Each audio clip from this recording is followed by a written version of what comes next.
le monde, aujourd'hui lundi 4 mars et bienvenue sous le soleil normand. Enfin on retrouve un peu de soleil, cette semaine normalement il devrait annoncer un peu ce temps là, entre quelques averses malgré tout, c'est pas définitivement le soleil. On est avec notre petite Padmé, hein, on essaie de l'habituer de plus en plus à la ferme, mais c'est pas si évident. Tu donnes? Tu donnes? Non, elle veut pas donner. Attention, et hop, viens chercher. Oui. Tu donnes? Bref, comme je vous avais déjà dit, le père est parti en vacances une semaine en espérant que cette fois-ci qu'il n'arrive pas de dinguerie parce que oui, les deux dernières fois qu'il était parti en vacances, on avait cassé la 14 tonnes ou plié la vis sans fin de la cellule. Il n'y a pas de programme particulier cette semaine, on n'a pas de travaux dans les champs à faire. Il a tellement plu que pour pouvoir aller commencer à préparer les sols, à les déchaumer, il va falloir attendre que ça se ressuie minimum une semaine. Si les sols sont bien ressuyés dans la semaine, on a certainement une pulvée à faire fin de semaine. C'est tout ce qu'il y aura d'impératif à faire la pulvée fin de semaine s'il a fait assez beau. Du coup, comme j'ai pas de gros chantier particulier à emmancher, je vais essayer de refaire du propre, notamment le bois que j'avais commencé.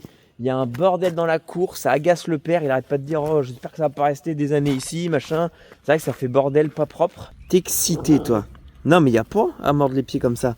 Bref les amis, vous avez le programme de la vidéo, en l'occurrence me suivre pendant cette semaine-là. Mettez le pouce bleu, continuez de vous abonner et c'est parti. Pour s'échauffer ce matin, on va refendre un peu de bois à la main. Pour dégager, vous voyez, les petits morceaux comme ça, faut que je les refende un peu.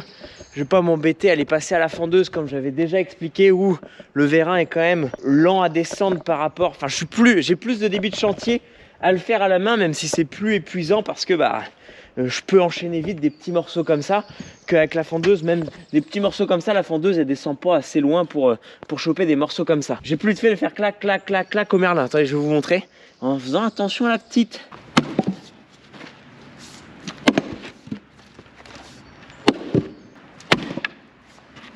Vous voyez un peu, sans forcer forcément, en faisant juste retomber le coin, on est quand même plus rapide je pense avec ça.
Et voilà, j'ai refait tous les petits bois qu'il y avait à faire.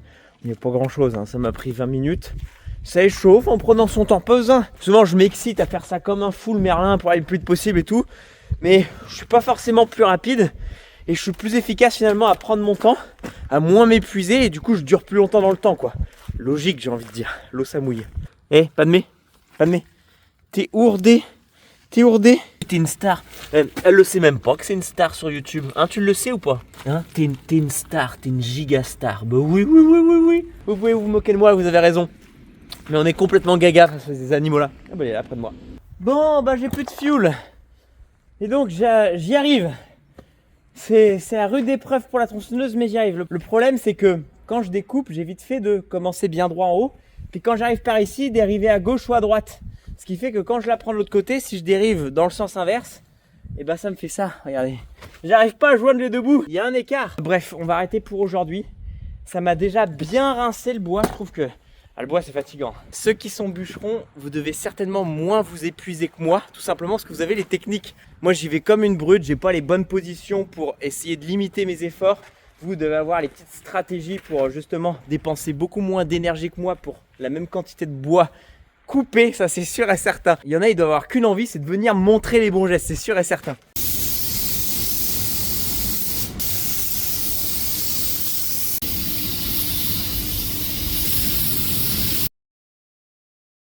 Bon les amis, nous voici avec les capots du 830. Alors, on n'a pas de masse, vous inquiétez pas. C'est une pièce exprès avec extraction d'air. On sent même pas l'odeur de la peinture. Rien, impeccable. Donc oui, là nous sommes en train de repeindre les capots du 830. Vous avez vu que j'ai tout démonté et j'ai apporté ça à Guillaume. Donc Guillaume de l'entreprise Planète Carrosserie. Donc c'est toi qui avais repeint le 660. Tu avais déjà bossé pour les tracteurs. Donc de base, t'es pas trop sur les tracteurs, t'étais plus en carrosserie auto, mais tu fais tout. Même les camions. Même les camions. Et puis du coup, je trouve que le boulot était super bien fait.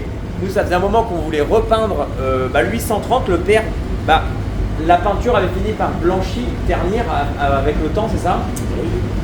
Et le père voulait la repeindre en vert. On s'est dit, bon, on fera ça quand on aura le temps. Mais comme on a un carrossier qui bosse bien à côté, on s'est dit, impeccable. Autant faire ça avec le carrossier du coin, ça fait bosser du monde. Le boulot va être bien mieux fait que si c'était nous parce que les gars c'est des professionnels. Et c'est fait en cabine. Et c'est fait en cabine, voilà, il n'y a rien à voir, il n'y a rien à voir. Je préfère démonter les capots, les amener impeccables. Ici, Planète Carrosserie, dans quelle ville?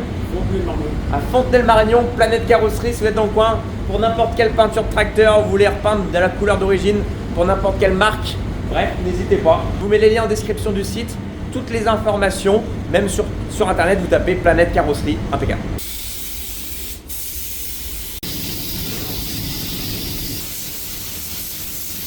Ils ont de quoi recevoir, ils ont de quoi avoir du boulot, donc n'hésitez pas.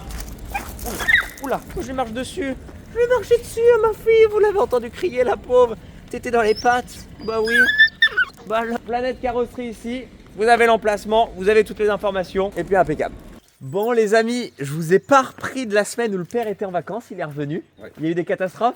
Non. Pour une fois. Ouais. Non, je vous ai pas repris parce que finalement après j'ai fait énormément d'épandage d'azote, des petites interventions phyto sur colza. Bref, c'était redondant, j'étais concentré sur mon travail et pas de 1000 choses à vous raconter. Du coup je me suis dit que je reprendrais le vlog, de toute façon j'étais pas en retard dans les vidéos. Quand le père allait arriver, il n'y a pas eu de catastrophe, impeccable, on avance dans le boulot, il n'y a toujours pas de... Alors tout le monde se moque de moi, parce que tous les jours je me lève et je dis, donc elle a encore grandi cette nuit. Tout le monde rigole parce que... à croire qu'elle va prendre 10 cm par nuit quoi. Mais c'est vrai, elle grandit super vite. Est-ce que vous trouvez qu'elle a grandi depuis le début? Enfin, vous l'avez pas vu au tout début, mais... Padmé, viens. Elle connaît son nom maintenant. Le père hier a fait tout le boulot de nettoyer les tracteurs. Parce que lui, on avait démonté tous les capots, mais il y avait plein de terre dans les interstices un peu partout. Donc il a tout lavé. Avant de remonter les capots, parce que le carrossier a fini, on a été chercher une partie des capots. Et il a aussi lavé mon 660. Enfin, notre 660. Non, c'est le sien. Il dit que c'est le mien. Ouais. Mais, parce que hier, j'ai fait énormément d'azote dans les blés colza. Il était ourdé. Mais bon, on va le reprendre tout de suite pour aller épandre de la késérite en solide. C'est ce qu'on va faire aujourd'hui ensemble. Il va être autant dégueulasse qu'hier soir. Hein.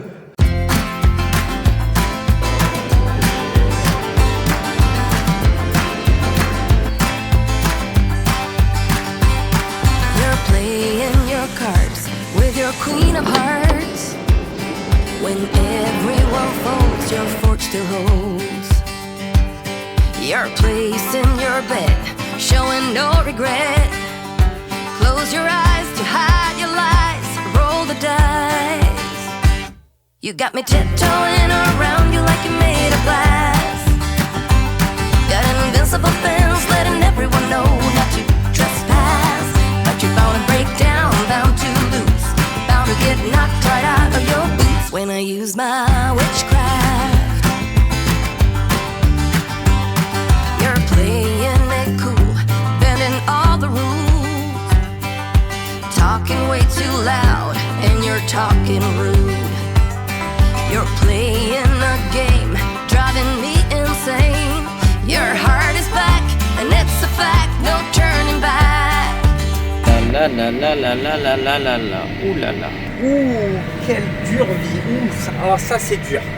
Franchement, se lever le matin, faire du tracteur, balader, renifler des cacas. Quelle vie incroyable. Bref, du coup là on épand du soufre. On épand ça sur colza et blé.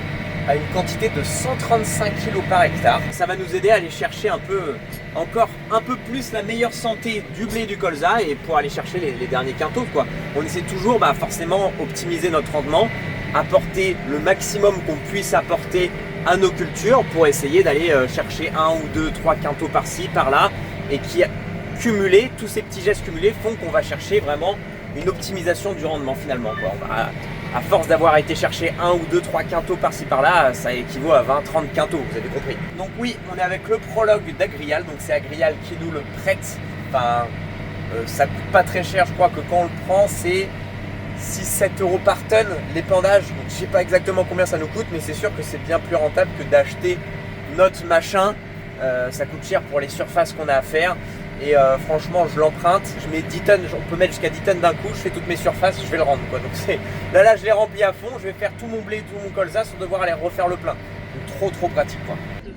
Elle est actuellement en train de tester la qualité classe. Est-ce que c'est assez solide ou pas? Elle va tout me bouffer. Putain.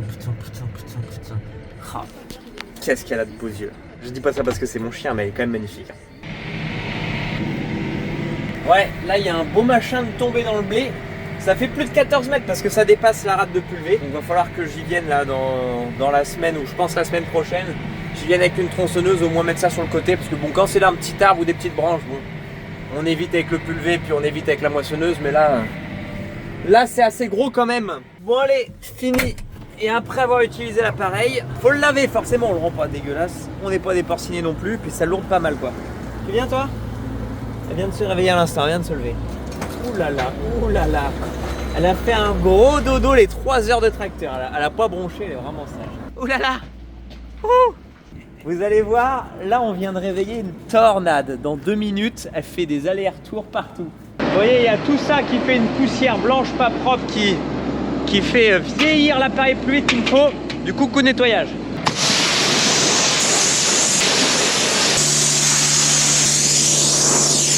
Et voilà, tout beau, tout propre, donc on ira le rendre demain matin. Et comme d'habitude, je pense qu'il y a un avant-après de ma tête, c'est sûr et certain.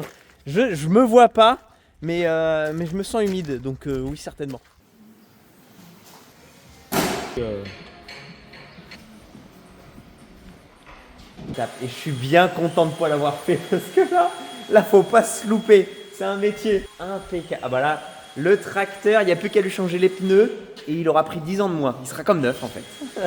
En plus on triche, nous on avait des autocollants de 2014 qui prenaient tout l'ensemble, qui étaient tout blanc sur tout l'ensemble. Là c'est les nouveaux autocollants, enfin nouveaux, c'est les nouvelles générations d'autocollants. Et ça rend vraiment bien. Ah là il y a eu du bon boulot de fait les amis là, impeccable.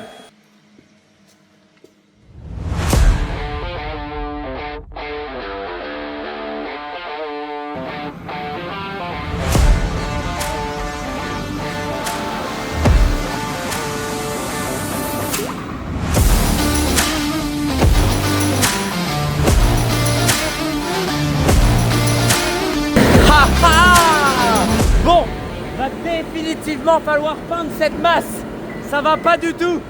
Ça fait tache maintenant. Ah là, il y a un attelage qui a de la gueule. Ah ça lui change. On a l'impression qu'il est tout neuf comme tracteur. Donc là vous avez vu, c'est les autocollants blancs et pas chromés. On a eu le choix de les reprendre en chromé comme le 660, mais on a fait le choix de mettre en blanc. Tout ça parce que le père il n'aime pas trop chromé, il préfère en blanc. Et moi je pense que moi aussi. Dites-moi en commentaire, ça m'intéresse. Dites-moi en commentaire si vous préférez les autocollants comme ça blanc ou chromé. Ça m'intéresse pas. Après c'est un avis subjectif, hein, bien évidemment. Je vous reprends que maintenant, après une semaine, je pense à vous avoir laissé. Le vlog est interminable. J'avais commencé quand le père était parti en vacances. Il continue ici 3 semaines après, il n'y a rien qui va. Moi la semaine dernière, j'ai continué énormément les épandages d'amendement, de phosphore, de potasse, de chaux, tout ce que vous voulez. Avec le 660 et l'épandeur à engrais d'Agrial et puis même de Natup. Ce qui fait que là, ça fait 4 jours qu'on a du beau temps. Ça fait 4 jours que ça ressèche. On pensait pas forcément à les semer parce qu'ils annoncent de la pluie ce week-end. Ça fait qu'on a que 4-5 jours où ça ressèche. Et est-ce qu'il faut commencer à déchaumer et semer alors qu'il va repleuvoir tout de suite derrière? Bref, avec quelques voisins, on s'est appelé pour savoir qui faisait quoi. Tous les voisins ont commencé à sortir les déchaumeurs et à commencer à s'emmancher. Nous aussi, du coup, on va sortir les déchaumeurs et essayer d'aller semer 15 hectares de févrole. Donc, il y a une parcelle de 22 hectares à semer en févrole de printemps pour un client. Toute la parcelle n'est pas correctement réessuyée, n'est pas forcément bonne, mais il y a toute une grosse partie, 15 hectares, qui a bien réessuyé.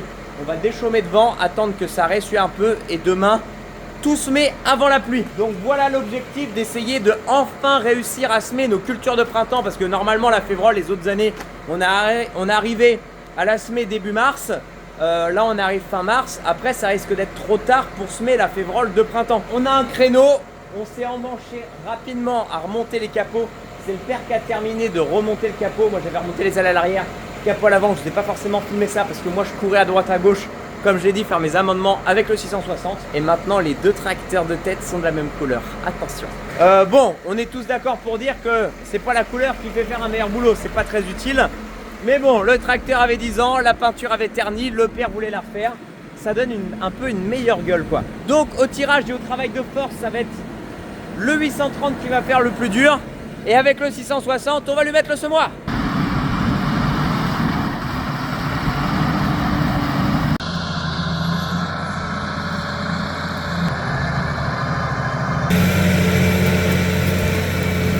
Bon, vous voyez ici la terre se travaille quand même, enfin pas difficilement, mais bon bah là ça a été travaillé avant l'hiver, pas par nous. Comme il a plu etc, ça a fait un effet quand même de bien tasser le sol quoi. Ça a du mal à ressécher aujourd'hui et d'y revenir ouvrir le sol comme on fait là, ça va aider à reblanchir, à ressécher correctement avant de semer. Donc le but ici c'est de prendre de l'avance. Mais bon, c'est difficile. C'est difficile à piocher, c'est difficile au tracteur de travailler parce que c'est vachement dur quoi. Donc là on fissure, on détasse. C'est sûr qu'on est mieux avec ça qu'avec le 610 de Gilbert qui est 610 de Gilbert ça allait bien pour les semis d'automne dans de bonnes conditions, mais là ici ça serait dur parce que c'est quand même important d'aller un peu profond pour bien fissurer. Donc là le but c'est que je prenne pas mal d'avance. Bon les amis, j'arrête là, j'ai dételé le déchaumeur, je laisse là parce que j'ai quand même 20 minutes de route, ça sert à rien que je me trimballe avec le déchaumeur sur la route. C'est facilement, on en a pour 2 secondes à l'accrocher, décrocher. Donc je rentre avec le tracteur, demain on revient à 2 avec le père, avec le semoir et on va s'emmancher à semer ça. Bref, je vous en ai pas trop filmé plus pour le moment, je pense que la vidéo déjà va être assez longue, surtout il faut que je la monte en fait. Si je continue à vous filmer ça demain, à filmer la journée du vendredi, ça sera jamais prêt pour ce week-end. Bref, et puis comme ça laisse un peu de suspense. Vous aurez toute la vidéo du semis des févroles, du semis des autres cultures de printemps qu'on va emmancher aussi la semaine prochaine si le temps le permet. Bref, vous aurez tout ça dans une prochaine vidéo les amis. Merci d'avoir regardé cette vidéo qui s'est allongée dans le temps. Je vous dis à la prochaine.